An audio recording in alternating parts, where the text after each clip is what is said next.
بسم الله الرحمن الرحيم. عن عبيد مولى رسول الله صلى الله عليه وسلم أن امرأتين صامتا وأن رجلا قال يا رسول الله إنها هنا امرأتين قد صامتا وإنهما قد كادتا أن تموتا من العطش إلى آخر الحدیث. نبی اکرم صلی اللہ تعالی علیہ وسلم کے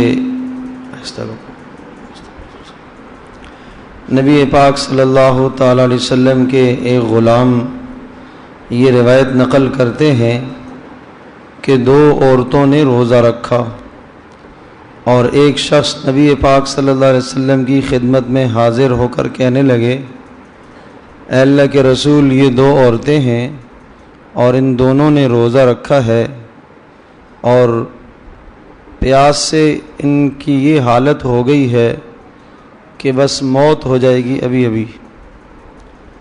حضرت صلی اللہ تعالی علیہ وسلم کے سامنے جب یہ قضیہ آیا تو آپ علیہ السلام تھوڑی دیر تو خاموش رہے اور پھر دوبارہ اس کہنے والے نے یہی کہا. پھر آپ علیہ السلام چپ رہے، پھر کہنے والے نے یہی کہا اور پھر رسول پاک صلی اللہ تعالی علیہ وسلم خاموش رہے. اسی طرح سے کئی بار ہوا.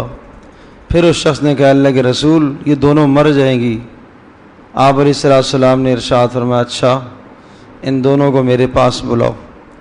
چنانچہ وہ دونوں حضرت صلی اللہ علیہ وسلم کی خدمت میں حاضر کی گئیں. فجیء بقدح او عدس فقال لأحدہما، حضرت صلی اللہ علیہ وسلم نے پھر ایک پیالہ منگوایا اور ان میں سے ایک کو حضرت نے ارشاد فرمایا کہ تم اس میں قے کرو. فقاءت قیحا ودما وصدیدا ولحما حتی ملأت نصف القدح.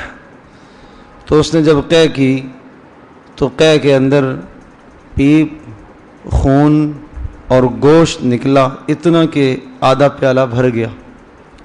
پھر آپ علیہ السلام نے دوسری سے کہا تم اس میں قے کرو.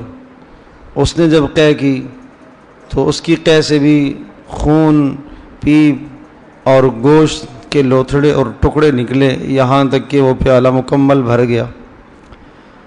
حضرت صلی اللہ علیہ وسلم نے ارشاد فرمایا ان ہاتین صامتا عما احل اللہ لہما وافطرتا علی ما حرم اللہ علیہما، کہ ان دونوں عورتوں نے جو روزہ رکھا تھا حلال چیز پر، حلال کھانا کھا کے انہوں نے روزہ رکھا تھا، لیکن انہوں نے اپنے روزے کو توڑ دیا ہے حرام چیز کے ذریعے سے.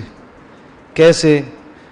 جلست احداہما الی الاخری، ان دونوں عورتوں میں سے ایک دوسری کے پاس بیٹھی اور دونوں کی دونوں لوگوں کا گوشت کھانے لگی، یعنی غیبت میں مبتلا ہوئی.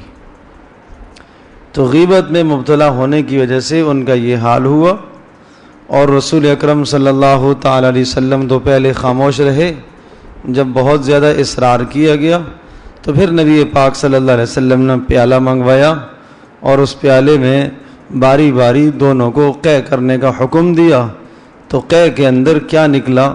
گوشت نکلا اور پیپ اور خون. اور بعض روایات میں آتا ہے کہ ان نے جب یہ گوشت کے لوتھڑے اور ٹکڑے دیکھے تو وہ خود حیران ہو گئیں اور کہنے لگی اللہ کے رسول، ہم نے تو صبح سحری میں گوشت نہیں کھایا، یہ گوشت کہاں سے آ گیا؟ ہم نے تو نہیں کھایا. تو نبی علیہ السلام نے ارشاد فرمایا ہاں تم نے وہ گوشت تو نہیں کھایا، لیکن مسلمانوں کی غیبت کر کے تم نے مسلمانوں کا گوشت کھایا ہے. تو اس طرح سے اللہ پاک نے یہ عمل دکھا دیا کہ کسی کی غیبت کرنا کتنا بدترین جرم ہے اور پھر روزہ رکھ کر غیبت کرنا کتنا برا عمل ہے. آپ نے کیا ارشاد فرمایا کہ ان دونوں نے جو روزہ رکھا تھا وہ حلال چیز کھا کے رکھا ہے، یعنی سحری انہوں نے کھائی ہے، حلال چیز استعمال کی، لیکن ارشاد فرمایا روزہ انہوں نے ضائع کر دیا ہے حرام چیز کی وجہ سے. افطرتا، انہوں نے روزہ افطار کر دیا، روزہ برباد کر دیا ہے، ضائع کر دیا ہے اس چیز کی وجہ سے کہ جو چیز اللہ پاک نے ان پر حرام قرار دی ہے. غیبت تو بدترین جرم ہے، مسلمان کا گوشت کھانا. قرآن مجید میں ارشاد فرمایا